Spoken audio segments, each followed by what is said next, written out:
welcome to another episode of Azania in Therapy. I'm your host, Tlaka. My guest today is an employee wellness practitioner. She's in private practice. She's a registered counsellor with the HPCSA, and she's passionate about people living a passionate life. Welcome, Suzan Makhubu. Did I say it properly? You did. Thank you so much for having me. Because I knew you with you had a different surname, and then you got married, and I haven't gotten to practice Makhubu for a while. No, that's my love name. But good seeing you after so many years, Same here. But it feels like I just saw you yesterday, so you haven't changed. Is that a good thing or a bad thing? No, it's just interesting how time flies, right? So what you are busy with now, employee wellness. How come? What do you do there? What do you maybe for people who don't, maybe break it down for us. Okay. Yeah. So as an employee wellness practitioner, by and large, I do counseling, psychological counseling for employees of different companies. So to work as an employee wellness practitioner, you can either be a registered counselor, a psychologist, or a social worker. And then you'd be giving those, mental health services to employees. Generally, it's short-term counseling. The focus would be to get employees functional as quickly as possible so that they're productive and performing well. But do the companies care about the people, or they just want to get them well to work to produce their labor? That's a controversial question.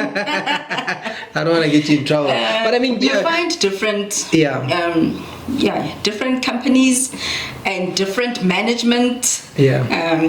Then if you've got good buy-in from your management at whatever company, the results are better. It's more than just caring about the bottom line, which is profit margins. And I found that if you do find companies that are well vested in the employee wellness program, the bottom line is met anyway. I think in South Africa it's still a struggle though. So you find lots of companies, the employee wellness program is there, but it's part of their bottom line. Want you functional, want you working, and just move on with it. So it'd be interesting if you were to actually find out how many of people in executive positions actually access their own EWP services. And it's very minimal. That's interesting, because I often ask myself about that. Is it about the client? Is it about the employee or the bottom line? And the reason I ask is because I have the opportunity to go to different companies, and what I've picked up is that when I talk to, say, maybe the management or the employees, but more the employees, there's a feeling that the people don't really care about us, that if there's some sort of mental health, some sort of intervention, it's because they are trying to just manage me, make me feel okay so I can work. So people don't generally believe that the company or the culture in the company actually cares about me. I don't know if you've seen that or if you've experienced that. I have. In fact, one of the biggest challenges I think I've had within going, to corporates, let's say I go and I do training somewhere, and you find that people are there, one or two attitudes: either I'm here because I just want to stall and I'm getting away from my work and I don't think what you're doing is very important, or sorry, I can't make time for you, there's bottom line and there's deadlines to meet, so I can't be sitting here listening to you going on about your mental health stuff. Nobody cares anyway. So that's the general attitude you get, and getting over that bridge is difficult. So my take on it is, if you can have a wellness company that manages to get to the buy-in of management, then you win the company. Otherwise, the employees don't also trust the services necessarily. So I suppose they need to start at the top, and for me it's a little bit sad in that, for me, it seems like wellness is an afterthought. like you do it after hours, you do it when it's a crisis, you do it when somebody's suicidal or somebody's there's some sort of crisis, is when we think let's do something, and which I don't think it has to be that way. And so I like the idea when you say that maybe if the management really bought into it, it would be translated to the employees. They'll be able to accept it and run with it properly. But what other common things come up for you? Like what themes do you pick up just in terms of just wellness in companies and the people you work with? I think generally speaking, a lot of people are in turmoil. So we live within a broken society, and it's those same broken people who need to go to the workplace, and they need to perform, and they need to thrive. But society does not have room for that. So when you are in the workplace, the general expectation is sort of leave your problems at the gate, and then do what we pay you for, and you'll see what you do, with your baggage on your way out. I find that if somebody, for example, had to be amputated, the workplace will accommodate you. They will go, backwards in terms of, okay, do we need to now make sure that our facilities have, let's say, buttons within the elevator that are at a lower level? Somebody is mobilizing with a wheelchair or something like that. But if somebody comes in and I'm saying this person is chronically depressed, and there may be times or seasons where they are battling with, functioning or remembering or whatever the challenge might be, then because it's not a tangible illness, companies don't know how to accommodate that. And then you also have those employees who are brave, who are willing to be outspoken about their mental health illnesses. And now and then you have issues of stigma with that. And now and then you have those who abuse the system, because then they know you can't discriminate against me on account of being ill. So I think we have a lot of work in terms of just educating and training, because people aren't well educated, and they don't know how to navigate that space within the workplace. No, that makes sense. I mean, in the way that you describe it, because we like putting people in one basket, because there are those people, of course, who really need assistance, but they don't ask for it because of the stigma. Others, they use the system, but they might overuse it, so that makes sense. So, but the stigma, right? How big is it in the workplace? Is it a huge thing? Do you think companies are coming along? Do you think, the stigma? I've had the privilege of having in-house EWP, so I'm employed by a particular company, and I'm a practitioner within that same company. Then you have issues of, if I go there, I'm simultaneously a colleague. How confidential is the confidentiality? Do my things pop up elsewhere at other meetings, or do they not? So people are wary of coming to, EAP office anyway, within the company. And I've worked now as third party, so I'm contracted to a company, but I'm not necessarily working for the company. I find that sometimes that works better because of the dissociation. So you have a better view of people buying in and trusting you a little bit more. And how would they see it? Would they come to see you whilst in the company? Do they see you as somebody coming in from the outside, or do they see you as, or do they have to go somewhere else? Which one do you think works better? It depends. There are some places where you have on-site clinics. it's convenient for the employees to actually consult a practitioner on site, and they make good utilization of it. There are those who will prefer to be seen by an off-site counsellor, even though they do have a practitioner on site. And sometimes I think it also has to do with, your level within the company. What do you think? How do you think people are going to perceive you if you walk into Suzan's office and everybody else is looking?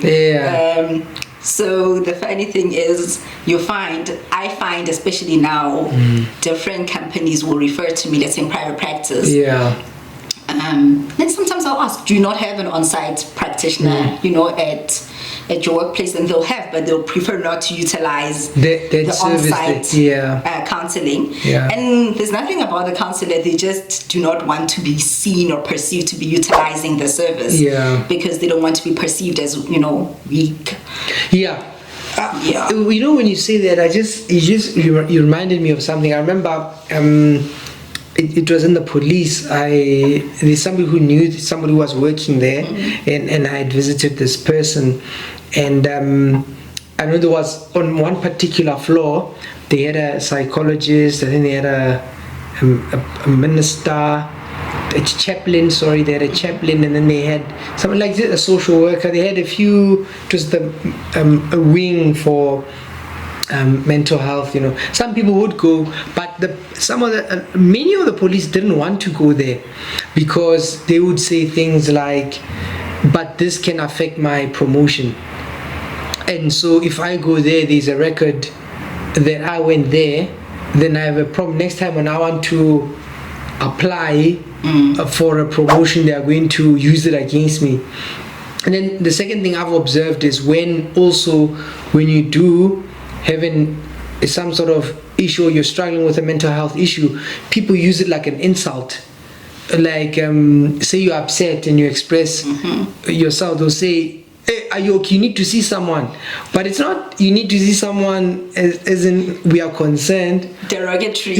So those things play themselves out. Or when, I don't know if this ever happens to you, but the other one I was thinking about is when people go to court, and then the attorneys would say, we want the notes from your counselor, whoever is helping you.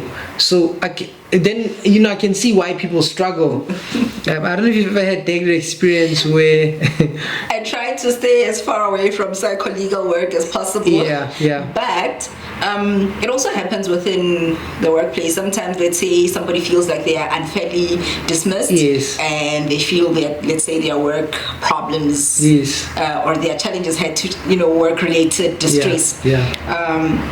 But I mean, obviously, there's personal notes in there. People always get wary whenever their psychological notes have to be put out there. I just say to most of my clients, I'll give you your report. It's yours to do whatever you wish with it to do with. I mean, if your job is on the line, and you do have valid reasons as to why, for example, you couldn't perform the past couple of months because life happens to all of us, and you feel too ashamed that now your management or your colleagues are going to now be privy to your personal challenges. I think it's just a matter of weighing the costs. But it is sad that we live in a society where you actually have to juxtapose those two things. It should be normal that sometimes we go through rough seasons, and sometimes we get help, and it's okay to do so. I agree, because I've also seen it just from the other side. I've seen situations where, let's use an example, say somebody was abusive. It's now from a family's perspective. So somebody will tell a story like, when I was at home, my brother, my uncle, my dad was very abusive, and then he started working for a particular company. But it so happened that in that company there were services, and then something happened at work, and then they recommended that he sees a professional. Since he started seeing that person, our family has changed, because maybe they called mom, they called, so the company has saved our family. Yeah. So I've seen, like, successful stories as well. So you get this. It can be a negative experience or perceived as a negative experience, but I think by and large, people who do use the services, I think there's some sort of impact. It's in my experience, it's always gratifying when you do have those clients who come back and actually tell you, it means so much to me, or it saved my life, or it changed, our family, like how you're saying. I'm fortunate that where I work now, I think it has taken a lot of work to actually build that rapport, that reputation, and for people to trust the services to the point where I feel now I'm overutilized. But it was, now it's made too many of you. Exactly. But I think once you have one person who is bold enough to say, but try, the services, I've used them once and it worked for me. For as long as you're not having people worried about their private matters becoming public, then it saves a lot of people's lives, and it changes a lot of, individuals and a lot of families. So from that point of view, I think even for those who feel that maybe their employers don't care about them, I think if you care enough about yourself to utilize the service for yourself, so that you are able to have, a general or healthy quality of life, then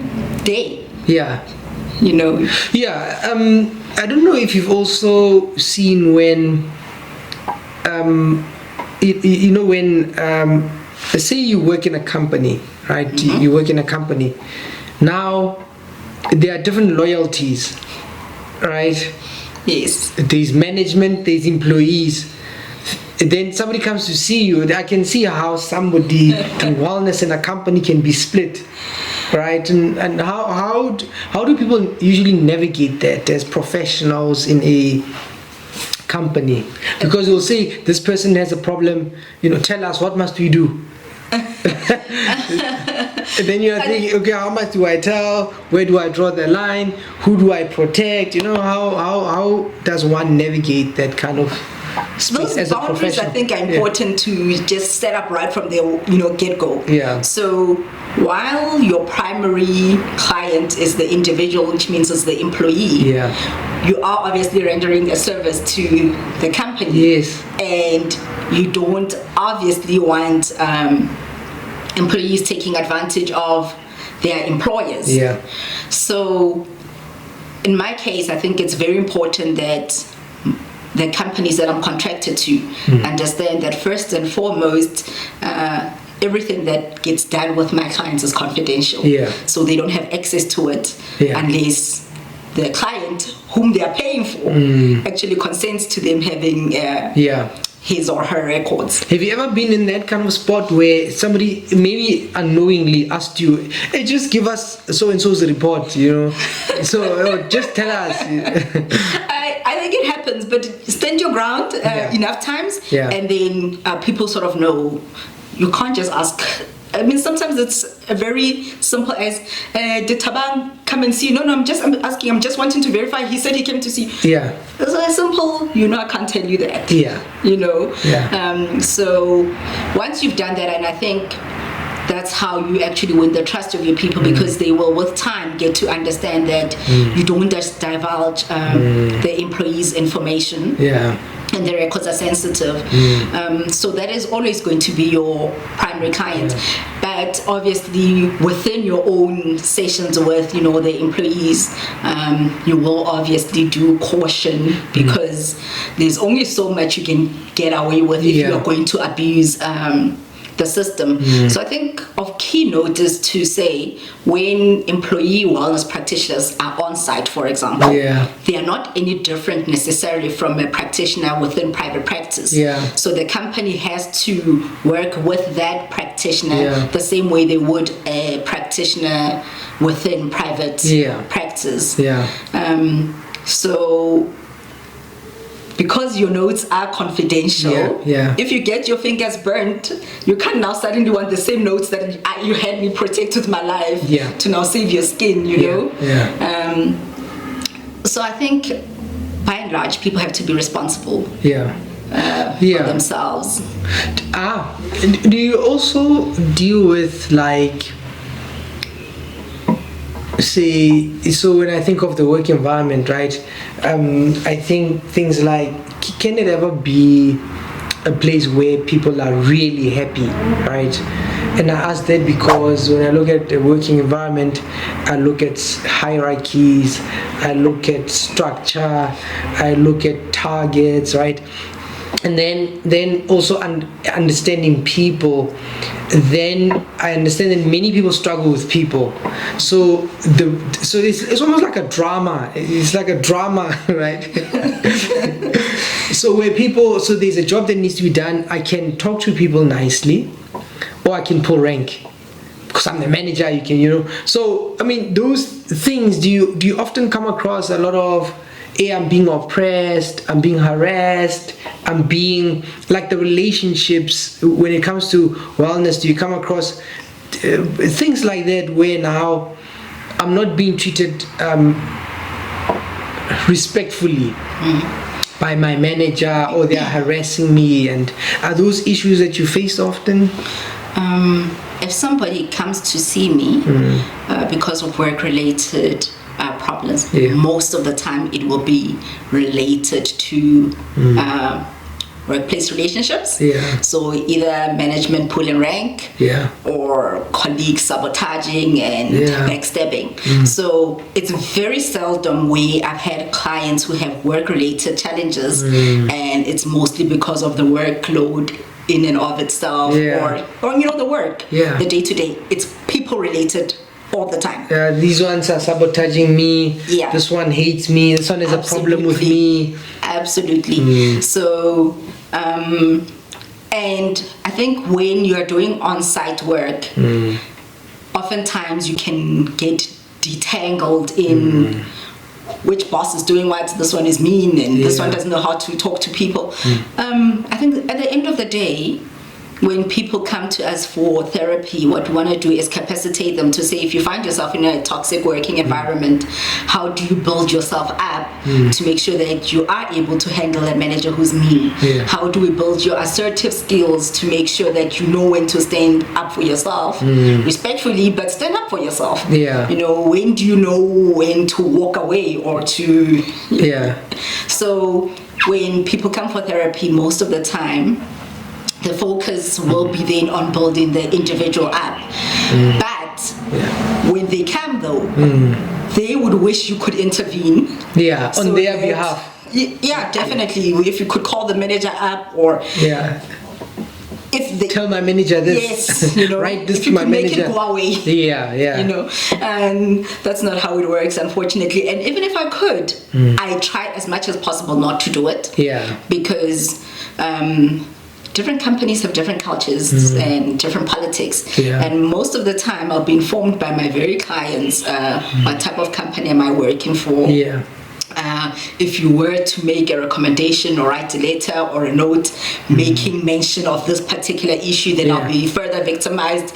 I'll be on the firing line, that, there's so many fears always surrounding that. So even if we were in a position where we could write a letter and make recommendations in terms of trying to safeguard the workplace environment, most of the times the employees will shy away from it because of fear of being further victimized or losing their jobs for it.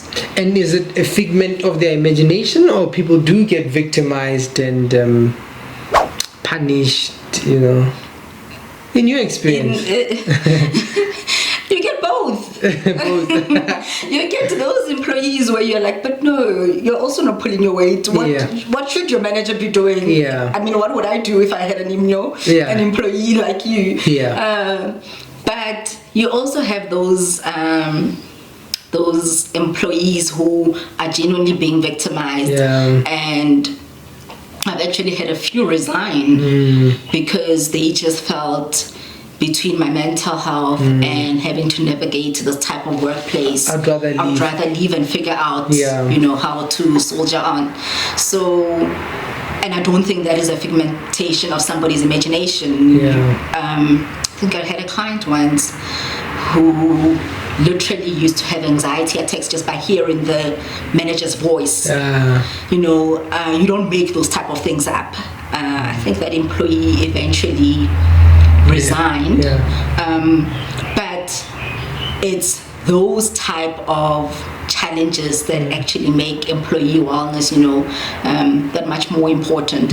I don't think that particular company was ever privy of why that person ever left, and if perhaps management was more aware, human resources was more aware of, the politics, the culture that plays themselves out within the relevant companies, I think then they'll be in a better position to actively and consciously create a healthier, working environment.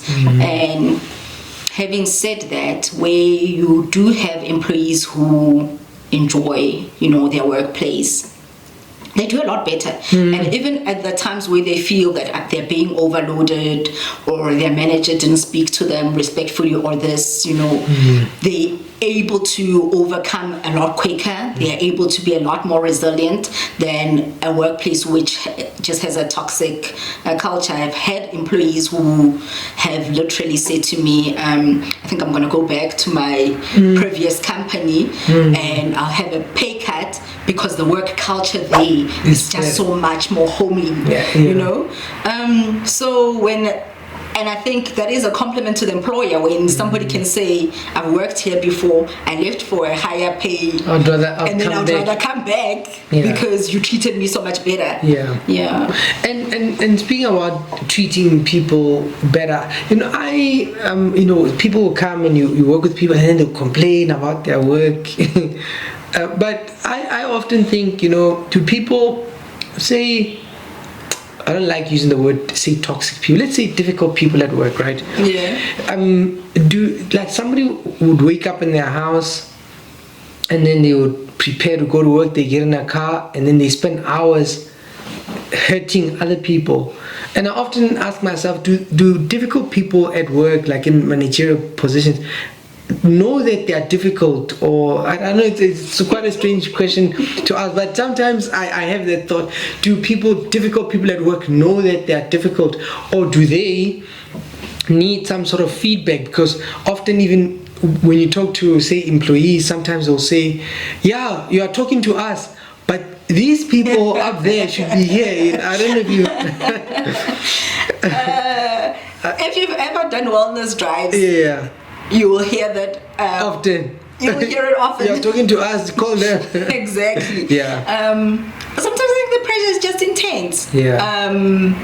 And people only know what they know. So depending on who managed you, how you've been orientated, what you know in terms of management and building yourself up, ultimately that's what you're going to give. So there are some people who are prepared that they are going to thrive at all costs. And all cost means I can talk to you anyhow, anytime. It doesn't matter as long as the job is done. And do I think those people are aware of it? I think so. Do I think that their perception of it is malicious? Not necessarily. I see. So it's tricky because I have found in the workplace where people will say to me, no, that one will do anything, to get promoted or to get the job done. But she's very funny because when she comes to me, she just acts as if nothing happened yesterday. And this phrase gets used a lot. It's nothing personal. So that tells you there's a manner in which people think in the workplace that's a little bit twisted. I think perhaps maybe for some people to sleep at night, we then divert into this is workplace and there's a workplace culture and it's okay if I do this. It doesn't say that I'm actually a mean person.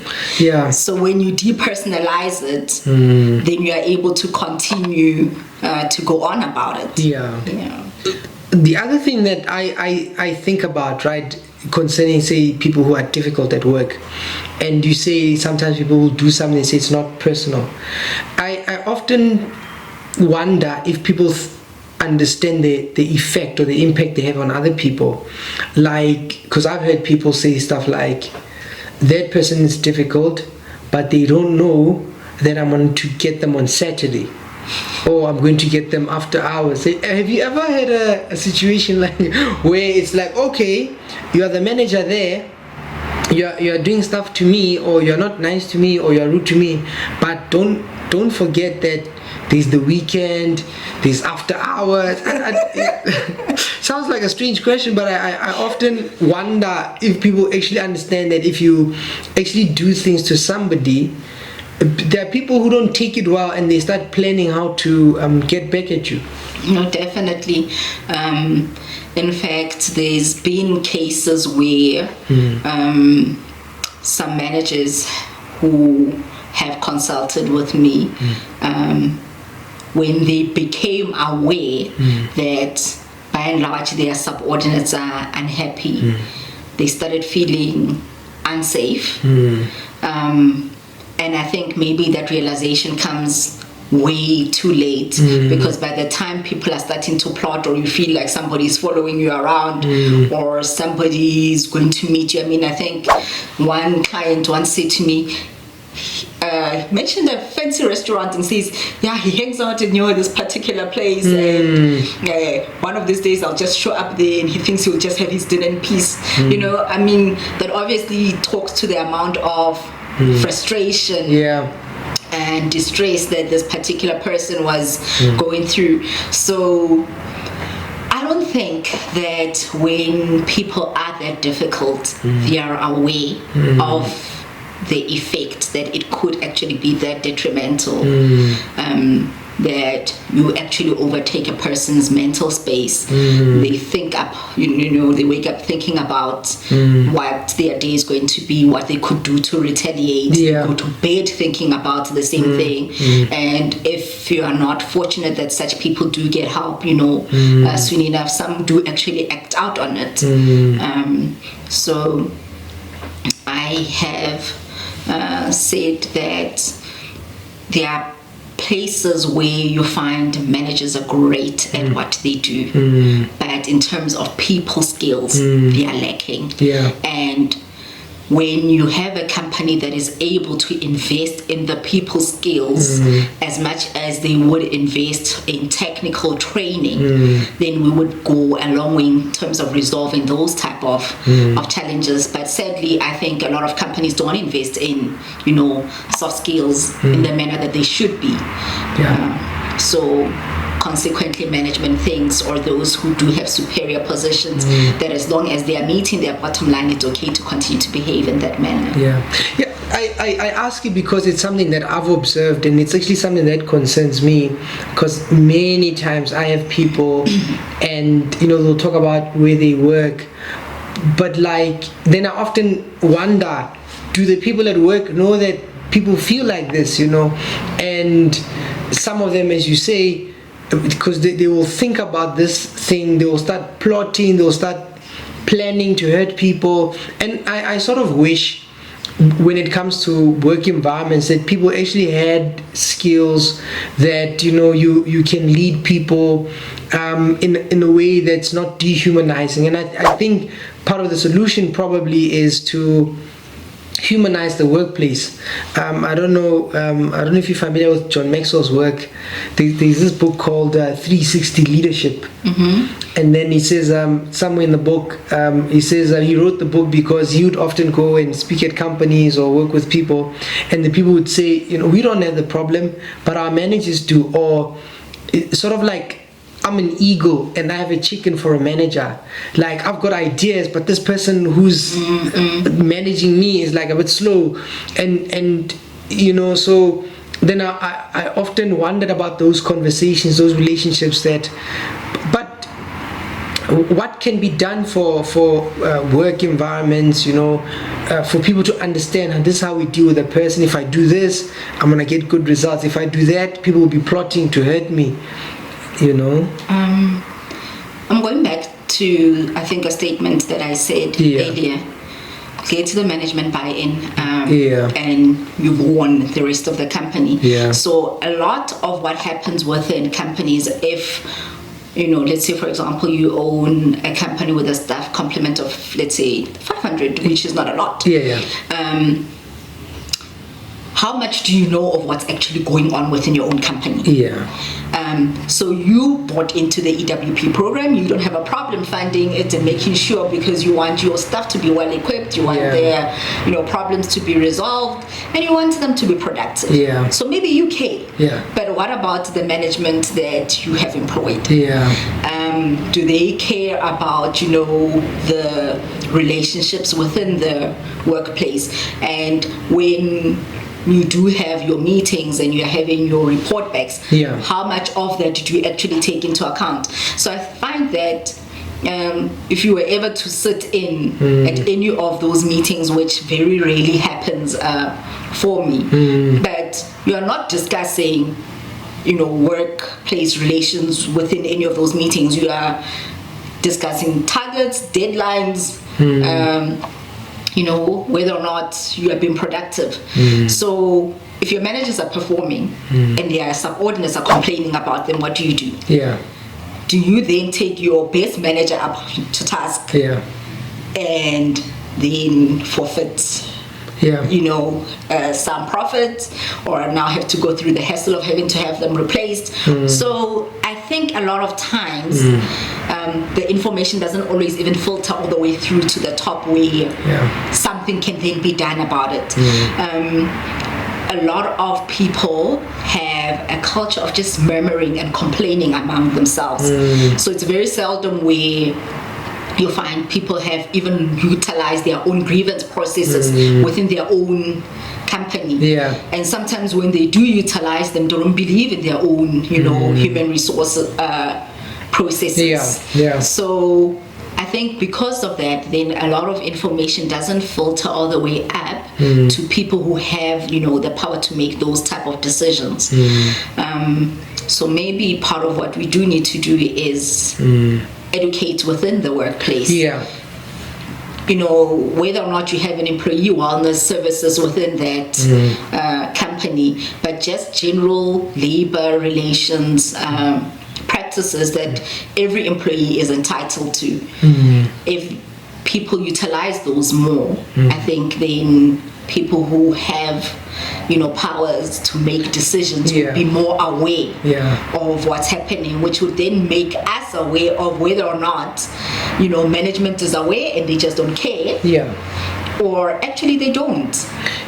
And do you, just maybe for those who don't know the difference, so there's EAP, then EWP. Yes. It's the same thing, or these things are different?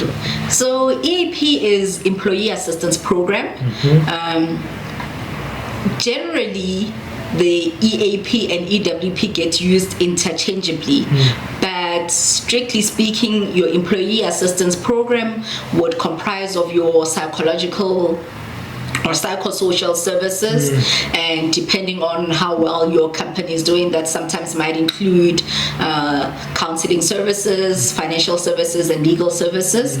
And then employee wellness program would be all encompassing. So if you are having wellness drives, it would be part of your employee wellness programs. If you're having educational talks, if you're having health services within that particular company, then it will all fall under the wellness program. So for those companies that are fortunate to have a large employee wellness program, you might find that your chronic screening, things like your hypertension, HIV management, TB are all part of your. Becomes you said all-encompassing, I see. All-encompassing service. Okay.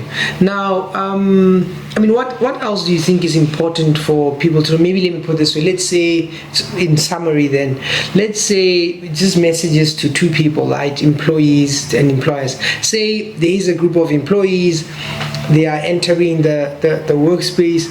What do you think they need to understand as far as, if I need help, what can I do? What do I need to be afraid of? That's the first part of the question.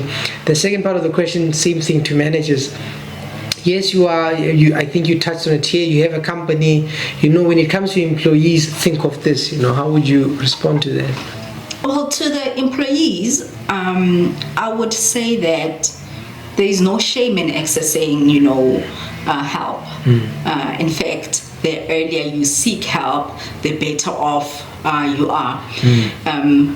Both in your capacity as an employee and wanting to sustain your job, but also as an individual who has dreams and who wants to thrive and who wants to just have a happy, good life. Yeah. So seek help. Have a little bit of faith and trust in your, wellness practitioners. If you are uncomfortable with your on-site practitioners, utilize your off-site practitioners. Yeah. So whatever resources that you have, don't be afraid to actually seek help when you are in need of it. And to the employers, I would say people are your greatest resource. So if you don't invest in your people, you are in essence not investing in your company.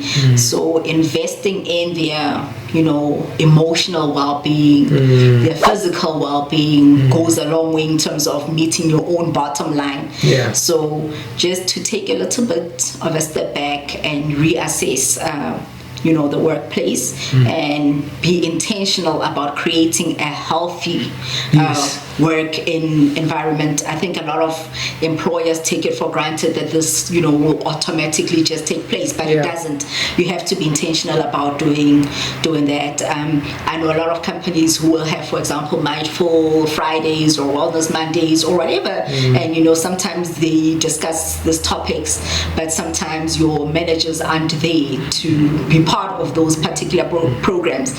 So that is sending a message in terms of how important you think that particular program and how useful it is to your own. Yeah, is it really useful? Are we just ticking a box? Yeah. So be part of those things. Take great initiative. Be part of those programs when you do make them available to your employees. Yeah. And with employers, I think for many of them, they utilize the employee wellness service both on a formal and an informal basis.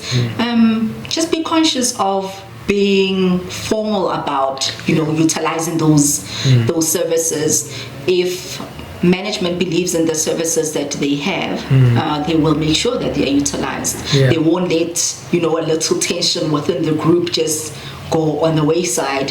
When you do have those services there, you will make sure you make good use of them. Thank you very much. A very important conversation, and thank you very much.